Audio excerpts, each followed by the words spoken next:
morning. The Committee on Appropriations will now come to order, having established a quorum. To my right, Councilman Alan Dom. To my left, Councilwoman Janie Blackwell. And to her left, Councilman Bobby Heenan. Can we wait 60 seconds for the testimony? We're running out of copies. Okay. For the testimony. We're going to wait 2 minutes to make copies of the testimony. My apologies.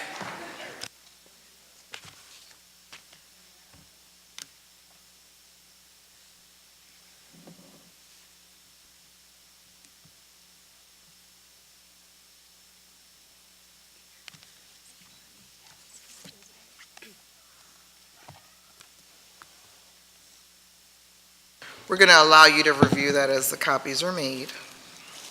You have a copy or no? I've given it to Eric. Okay, hold on. My apologies. Is that right?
Sorry.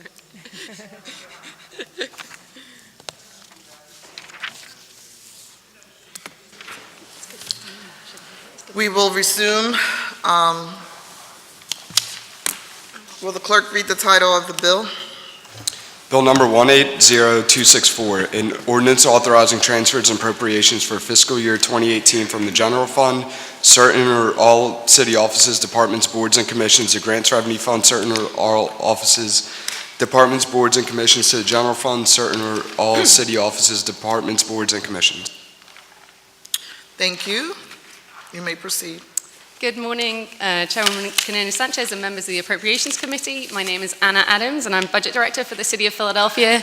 I'm joined at the table by Sarah DeWolf, who's the Deputy Budget Director. I appear before you today to offer testimony on Bill number 180264, with an amendment to include additional funds for the Department of Prisons to cover the costs associated with a recent Correctional Officer Award transferred from the Civil Service Commission Reserve for future labor costs. Bill number 180264 provides for a transfer from within the General Fund and the Grants Revenue Fund to the General Fund. The ordinance is needed to cover appropriations to various city agencies to address other areas where funds are being realigned or shortages have occurred. In the General Fund, $9,000 to the Office of Inspector General for contracted services. This amount is fully offset by an internal transfer of $9,000. $2.5 million to the Office of Chief Administrative Officer to support costs related to the parking amnesty program. $12.3 million to the Police Department for the full funding of 6,525 officers. $450,000 to the Department of Streets for an internal transfer to cover funds originally budgeted specifically for snow contractor costs but rededicated early in the fiscal year for a priority reconstruction project. This amount is fully offset by an internal transfer of $450,000. $11.5 million to the Fire Department, composed of $9.7 million of funding for uniform personnel, an additional $500,000 for contracted costs such as the EMS billing contract, $500,000 for bunker gear maintenance, $800,000 for materials and supplies, mostly for EMS supplies. $325,000 for the Office of Homeless Services for increased lease and maintenance costs, which is fully offset by an internal transfer of $325,000. $4.8 million to the Department of Prisons, composed of $3.8 million for the recent Local 159 arbitration award and $1 million for increased overtime due to a staffing shortage. $3.2 million for the Director of Finance to increase the estimate of the pension payment related to higher than projected sales tax collections. $65,000 to the Procurement Department for space reconfiguration, which is fully offset by an internal transfer. $500,000 for the Free Library for increased overtime due to a staffing shortage. $20.2 million for the Civil Service Commission for potential costs of future labor agreements. $200,000 for the Office of Property Assessment for full funding of current employees. $140,810 to the Register of Wills resulting from the FOP arbitrated bonus and wage increase. $2.4 million to the Sheriff, composed of $841,000 for the recent arbitration award, $1 million to fully fund payroll charges, and $600,000 to hire additional Deputy Sheriff officers and administrative support, offset by increased revenues. I respectfully request that you report this amended bill out of committee with a favorable recommendation, and I further request that the rules of council be suspended so as to permit first reading in the next session of council.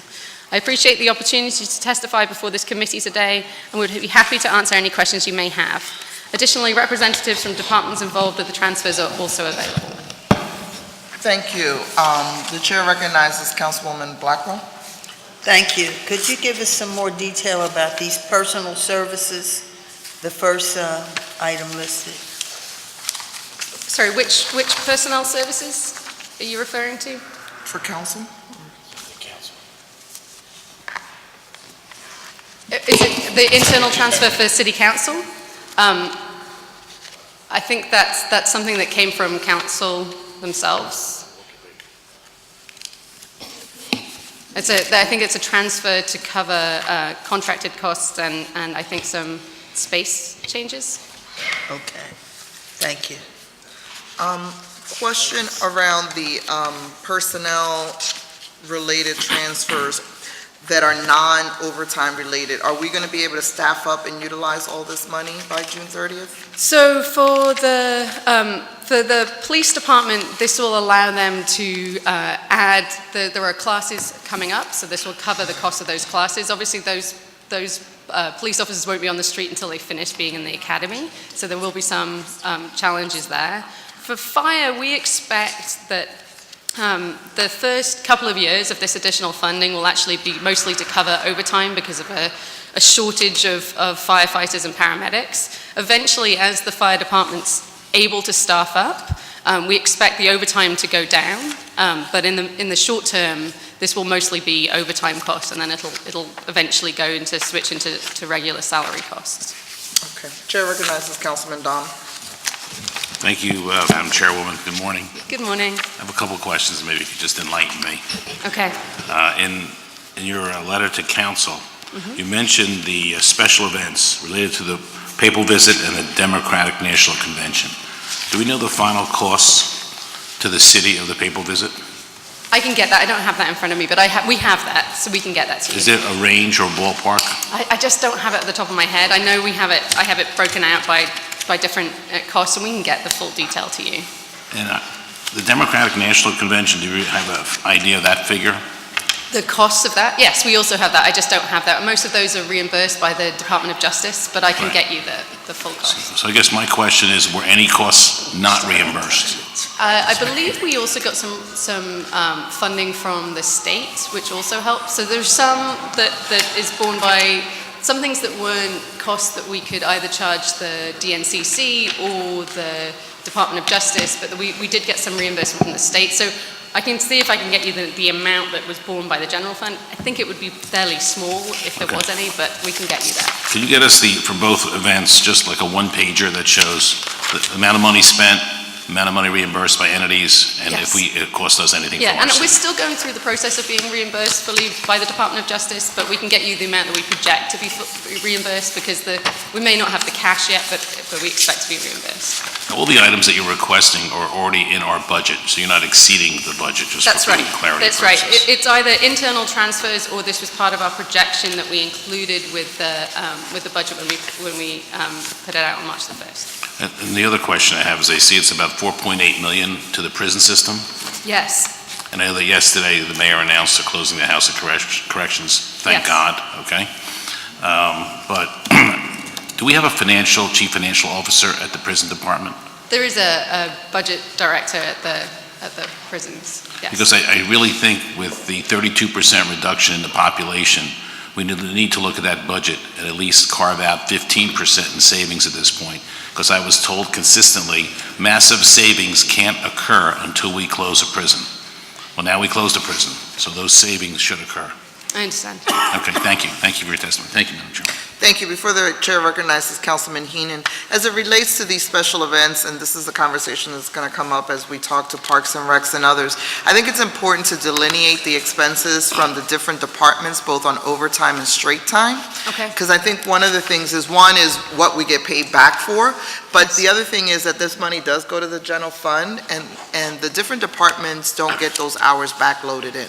That's right. I mean, some costs are reimbursed directly to the departments and some aren't. It Most just of the depends. costs, my understanding, because this is a question I asked last year, and I know the Parks and Rec Department came up with a calculation of overtime.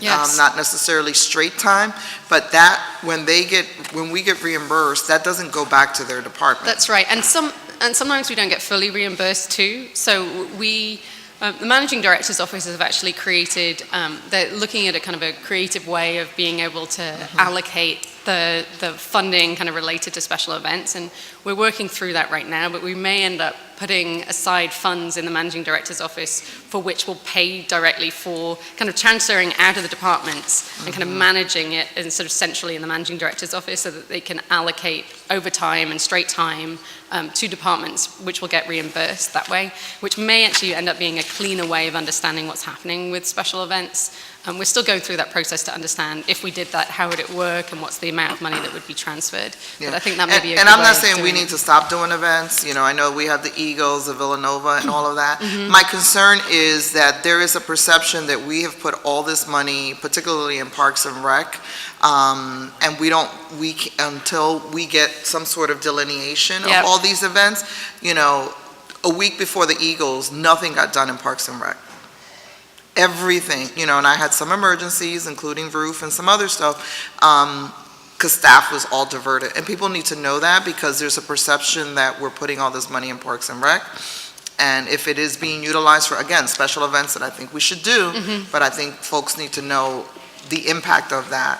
Yeah, and I think actually the way that if we do this, if we end up kind of transferring it out to the managing director, I think it will be much cleaner because then everybody can see, okay, this is what. My thing is, I want the hours backloaded into the departments. If Yeah, I'm so putting they're in getting money, reimbursed back in. that the hours, how you financially show that for transparency, I want the hours, the ability of, when we divert. Departments to have that When we appropriation plan. divert time from folks in departments who have a project line, right? That they are able to capture that somehow so the work gets done, right? Yep. So I think that's usually important. Okay. The chair recognizes Thanks. Councilman Heenan. Thank you, Madam Chair, and I think, I want to recognize Councilman O for the record. My apologies. He's I think shocked that we started on time. we have a long day ahead of us.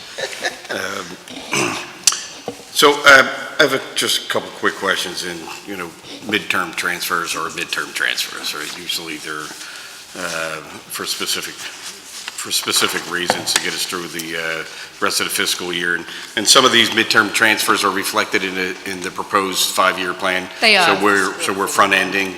Would that reflect moving forward the 5-year plan? That's exactly right. So if you notice in the mayor's budget, we talked about additional funds for police and fire. We start those in FY18 in this mid-year, so you see that throughout the plan. So this will now become the base, mostly for the personnel costs in police and fire. So you've already factored that into That's the exactly- 5-year. That's right. The And 5-year then plan. we also set aside funding for future labor agreements, and we began that within this mid-year transfer too. And so that's Is where you see fire that. still in third-party arbitration We're right also, we still don't have a DC 47 agreement yet, so there is that still to come. So Yeah, well, it's fire and DC 47 are our big outstanding for FY18. Okay, so the Civil Service Commission, you see the $20 million, that's also That will be reflected for positions, but not necessarily police and fire, because they're itemized Well, separately, or are they included? Fire would be part of that, because we haven't got an arbitration award for fire. We would use that reserve line to help But we cover do that. have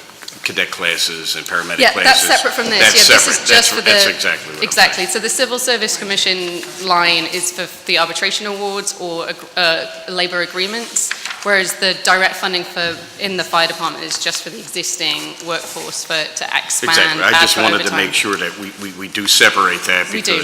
because fire, for the first time, we're really focusing in on the last, with the new commissioner who's, very budget savvy, is, has submitted a rightfully and appropriate budget request over the last 2 years. Yes. So I'm happy to see that. I'm sure the commissioner likes being called budget savvy too. Yeah, well, one of the questions, and I don't need necessarily the commissioner, although I want to recognize he's in the room. Hello, Commissioner. Your requests are appropriate. I see here on the EMS and platoon realignment, is that the realignment of paramedics and the firefighters on the 4-on, 4-off scheduling? That's right, but I have the commissioner come if you want to have more specifics on that, but that's what that is. I would love the commissioner. Come on up.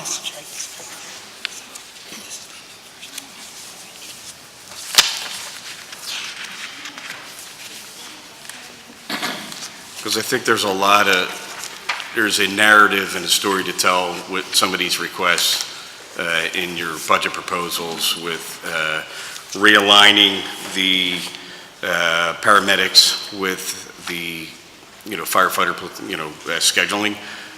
So we'll talk about that real quick, and restoring positions in the battalions, I think also is important. And that all goes to, request of not just the fire department, but the administration and council, actually, working together in the same, achieving the same goal. So if you could speak to those few items, I'd appreciate it. Thank you, Chairwoman Quiñones-Sánchez, members of the committee. I appreciate the comments, and as we Name for the discussed, record. Adam Teal, Fire Commissioner. As we discussed over the past couple years, the investments that were proposed and council supported were really part of sort of an on-ramp for us in terms of helping to bring the fire department up to a point where all of our lines of business could address still increasing service demand and also start meeting national standards in a way that we were not able to before. So we are, again, thanks to all of our great partners, we are on that ramp. And a couple of the things that you mentioned, and I think we'll have a lot more to talk about on May 1st. We'll be prepared to talk in detail on any of the items in the FY19 proposed budget. The ones you mentioned specifically, the shift schedule realignment is pretty important. That's putting all of our single role EMS providers on the same work schedule as our firefighters, many of whom are also EMS providers at the EMT basic level. That just makes good sense from a management standpoint. Right now we have 10 to 12 different work schedules, depending on how you count. This will put the bulk of our workforce on the same work schedule. It'll allow us to be more efficient, use one chain of command. So again, that's kind of it's a basic management concept that we haven't been able to take advantage of for the past few years. We've essentially been working through bifurcated chains of command. So this makes a lot of sense from an efficiency and effectiveness standpoint. When you see our firefighters and paramedics working side by side on the front lines, you can't tell that they're operating under separate chains of command. So it just makes sense from an effectiveness standpoint. We think it makes sense from an efficiency standpoint as well. The cost of that is due to the fact that firefighters are subject to the Federal Fair Labor Standards Act firefighter exemption, and the single role EMS providers are not.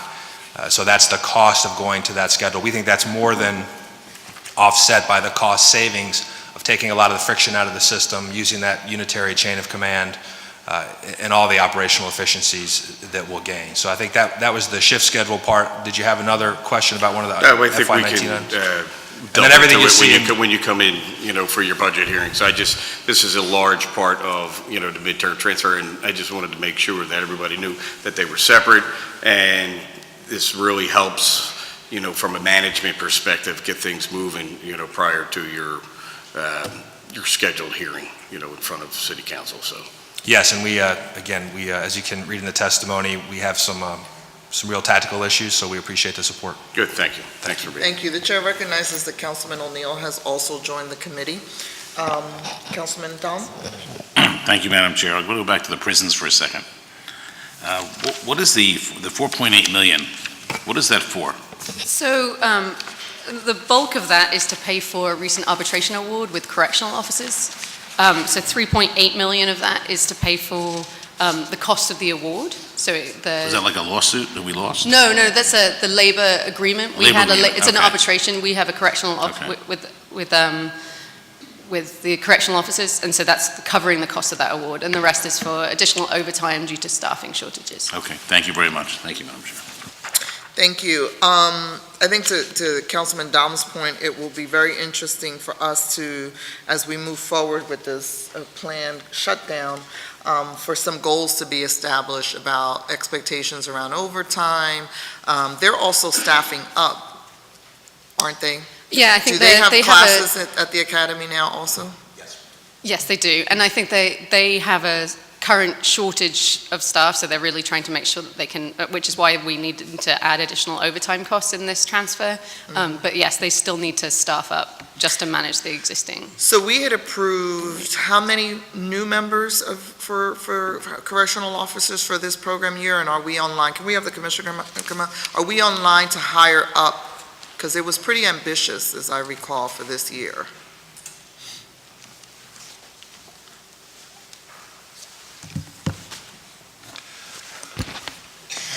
Good morning, Chairwoman Quiñones-Sánchez and the committee. Put your name on the record. My name is Terrence Clark. I'm the Deputy Commissioner of Operations for the Philadelphia Prison System. So how many were budgeted new correctional officers for this year, and how far along are we in that? Well, currently we have, I believe, 43 new correctional officers in the training academy right now, and we have another class. We're working on another class. Will that happen before June 30th? I'm not sure if that'll happen before June 30th. I'm not sure how far along we are with the background checks and everything. Do you recall, Anna, how many? It was over 100. How many we budgeted? Yeah, I think it was over 100. I can tell you in a I'm trying to give you a heads most up because recent Councilman quarterly- Dom is going to be all over this. So, in our most recent quarterly kidding for you. report, we have that there are, in FY18, as of the end of December, we had 2,234 positions filled. And then I believe that we're budgeted for 2,325, so we're a little short. We're about 91 positions short as of the end of December, but I think there may have been some increases since then. But I haven't got the latest number in front of me, but we can get that to you. So we only did one class this fiscal year? Yes, ma'am. Councilman Dom? Thank you, Madam Chair. I have a question that maybe you could answer. In 2015, what was our employee population or guards or at the prison? What was the number? I think we have, so by the year-end actual number of positions in prisons was 2,286 positions. So that was kind of the end of June 30th, FY15. And then in FY16, it was 2,289 positions. By the end of FY17, it was 2,277 positions. And then currently it's 2,285 positions. 2,285? That's right.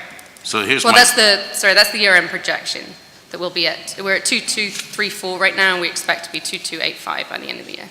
So just simple math. We had 8,200 prisoners in 2015 with 2,286 guarding them, basically. Yeah, so we're lower than that now. We're about 52 positions less than we had at the end of FY15. But we have 50 prisoners. We have dramatically 32% reduction.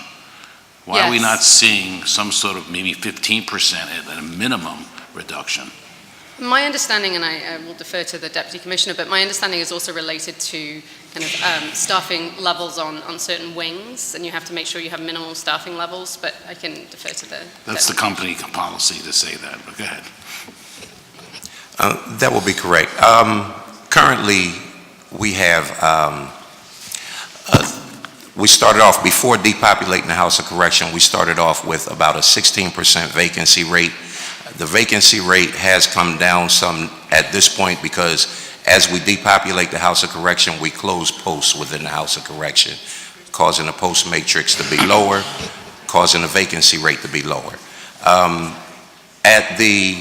Currently, the vacancy rate is about 13%, and we project the vacancy rate we'll still have a vacancy rate when we are completely depopulated at the House of Correction, but we estimate that to be around 5%.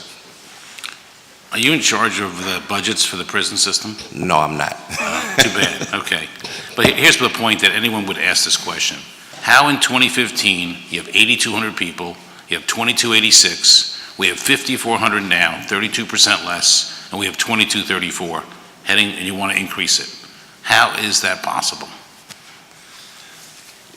Well, for one thing, as what was previously testified to, we have the recently awarded DC 33 contract.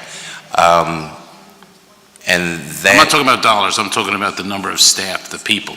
There should be, you don't have to answer it today. I would like to see a plan from your department to cut the overhead 15%. That's a minimal. We reduced population 32 and we're closing a prison. That plan should be set in place. I'll leave you with that. I'm not going to... Okay, thank you. After this, maybe I'd like to meet with some of the people at the prison department and talk about that. All right. Thank you. Thank you. I am Madam going to encourage the prison department to invite the councilman up, and so there's a greater understanding about how many people per room and some of the challenges historically that we've had around overpopulation in certain wings that create some of the dilemma that we have, right? And so let me encourage that. Otherwise, our prison budget discussion is going to be long because he's going to ask every question. And I think it's important. It's an important discussion. Councilman Dom? Commissioner Carney gave me a great tour, December 28th. Okay, awesome. For 6 hours. It was a 6-hour tour like Gilligan's Island, right? It was a 6-hour tour. And I saw every prison, spoke to many of the people there. And in fact, out of that, I'm sponsoring 2 Coded by Kids classes, one for the kids under 18, teach coding, and one for adults. So I get all that, but I'm not giving up on this, so just letting you know. Thank you. Thank you. Okay.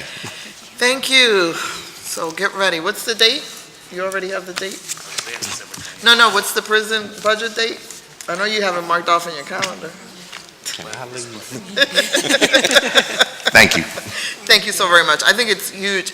Again, we've had the discussion around performance-based budgeting, you know, what it means in terms of how do we create efficiencies, reinvestments around the budget. So I encourage you and look forward to that conversation. Anyone else in the panel have any questions, any additional testimony, Anna, that you want to share? No? No, thank you. Seeing none, the Committee on Appropriations will now go into its public meeting. There was an amendment that was circulated this morning. There was some minor change that was done just now from the Sheriff's Office, and I think this is just in the translation and the typing translation. Oh, can I see that? Sorry, just that something changed. Eric, can we make sure that Anna saw the difference in this last change? Something changed from yesterday? Okay. Yep, thank you. So from the original circulated in the Sheriff's Department, TO General Fund from 58,691 Yep. to This is the total. 58,991.